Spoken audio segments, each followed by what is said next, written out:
First మనం ఇడ్లీ పిండిలో నూక కలుపుకోవడానికి వంతుకి 2 వంతులు వేసుకుంటాం కదండీ! అంటే గ్లాస్‌కి 2 గ్లాసుల నూక అనేది వేసుకుంటూ ఉంటాం కదా!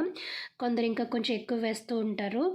సో, ఎవరిష్టం వారిది. వేసుకొని మనం నార్మల్‌గా ఏ విధంగా అయితే కడిగేస్తామో సో, ఆ విధంగా కడిగేయాలి. కడిగేసిన తర్వాత దాంట్లో ఉన్న ఎక్సెస్ వాటర్ అంతా కూడా తీసేయండి. ఎంతవరకు తీయగలిగితే అంతవరకు మనం చెయ్యి అడ్డుపెట్టి మామూలుగా తీస్తాం కదండీ!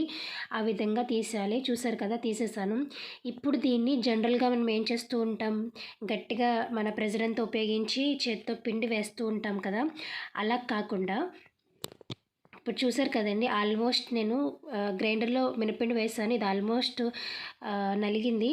సో, ఇలా పిండి నలిగిపోయింది, తీసే స్టేజ్‌కొచ్చేసింది అనుకున్నప్పుడు, ఇంకో 5 మినిట్స్ ఉంది అనుకున్నప్పుడు, ఈ నూక ఏదైతే ఉందో అది డైరెక్ట్‌గా వేసేయండి. ఎక్కువ ప్రెషర్ పెట్టి పిండి అదంతా ఏం చేయనవసరం లేదు. అండ్ ఇంకొకటి ఏంటంటే గ్రైండర్ ఆఫ్ చేయొద్దండి. రన్‌లో ఉన్నప్పుడే దాంట్లో మీరు డైరెక్ట్‌గా నూక వేసేసారంటే మీకు పిండిలో నూక అనేది బాగా కలుస్తుంది. అండ్ ఇంకొకటి ఏంటంటే మీకు ఎక్కువ నూక వేస్ట్ అవ్వదండి. విడిగా మీరు కలిపారంటే కనుక కొంచెం ఎంతో కొంత నూక అనేది వేస్ట్ అవుతుంది. అండ్ ఎక్కువ ప్రెషర్ పెట్టి మనం పిండి వేయాల్సొస్తుంది. అండ్ ఇంకొకటి ఏంటంటే మనం కొన్నిసార్లు అప్పటికప్పుడు రుబ్బిన పిండిని ఎప్పుడైనా మనం టిఫిన్ చేసుకోవాలని అనుకుంటే ఇడ్లీలు వేసుకోవాలనుకుంటే అసలు రావు కదా! గట్టిగా వస్తూ ఉంటాయి. అలా కాకుండా మీరు డైరెక్ట్‌గా ఇలా వేసుకొని కలుపుకున్న పిండి అయితే ఒకసారి వేసుకొని చూడండి. అప్పటికప్పుడు వేసుకున్నా కూడా చాలా దూదుల్లా వస్తూ ఉంటాయండి.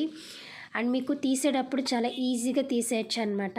మళ్ళీ మీరు ఎక్కువ గిన్నెలు అవన్నీ చేసుకునే పని కూడా ఉండదు. సో, దీనివల్ల ఇన్ని బెనిఫిట్స్ ఉన్నాయి. చూసారు కదా!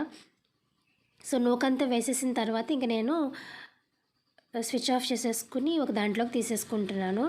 మీకు ఈ విధంగా చేసినట్లయితే తక్కువ టైం పడుతుంది. ప్లస్ మీరు ఒకవేళ వెంటనే వేసుకోవాలనుకుంటే కూడా వేసుకోవచ్చండి.